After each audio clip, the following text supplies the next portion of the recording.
Welcome back to Billy Mac Makes. So you're looking right there at an HVAC register at the front door. Seems normal enough, right? But if you can believe it, my house didn't have that. In my last video, when I did my doorbell, I had to trace the low voltage wire. And there you see it right behind this vent. And look, it actually goes and it ends and the floor has not been cut.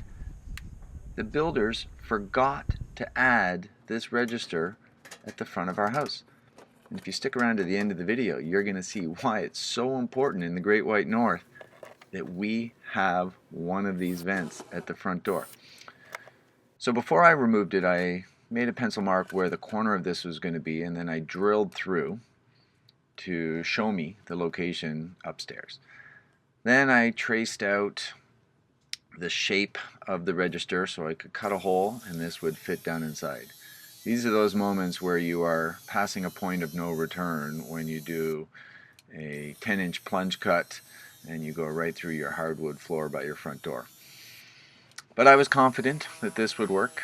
Then to do the ends of that cut, I couldn't use the circular saw, so now I'm doing a plunge cut with the reciprocating saw. And if you go slow, this will work. And you'll see that I had to just flip the blade around here. If you didn't know it, your reciprocating saw can flip around so that I could push towards the wall and just finish up those circular cuts. Pop the piece back down into the basement and voila, I had a hole. A lot of sawdust, but I had my hole. Now the ductwork that was there wasn't long enough. Our front foyer of the house is actually up 2 small steps, so about 7 or 8 inches.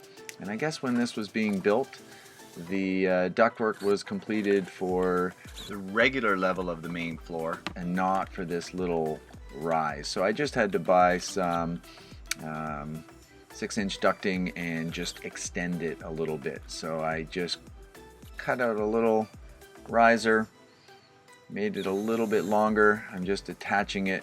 And I'm going to add some foil tape once I know everything is fitting perfectly.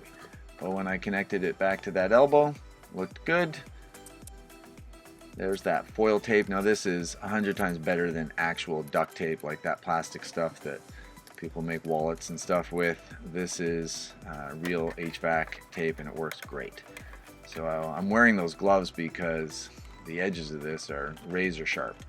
Now I just had to wiggle and finagle this to get it in, and I wanted to squeeze the edges together to get this rectangle to go actually up and slide, there it is, into that subfloor space so that I could eventually put some screws through there to attach it so it didn't push down. And now I'm just attaching the elbow back to that main line. It's amazing to me that this wasn't there in the first place. When I was searching for that low voltage wire, my furnace was on and I removed this ceiling tile and I was blown away with how hot it was up here in the ceiling. And I'm like, how is this possible? And then I realized all of that hot air had just been pumping up into this space. It has made a huge difference just coming downstairs in the morning on these cold January days. To have that warm air now by the front door is incredible. So there I'm just securing the venting to the subfloor, popping in the register. Now you see why it's so important that we have one of these. You have to have a glove and boot warmer if you live in Canada. My wife and I both had these growing up, but we had no hot air register by our front door. We just thought it was a weird quirk of the house design, but no, it was there the whole time. It just had never been connected. Thanks for watching. I hope you'll consider hitting those like and subscribe buttons.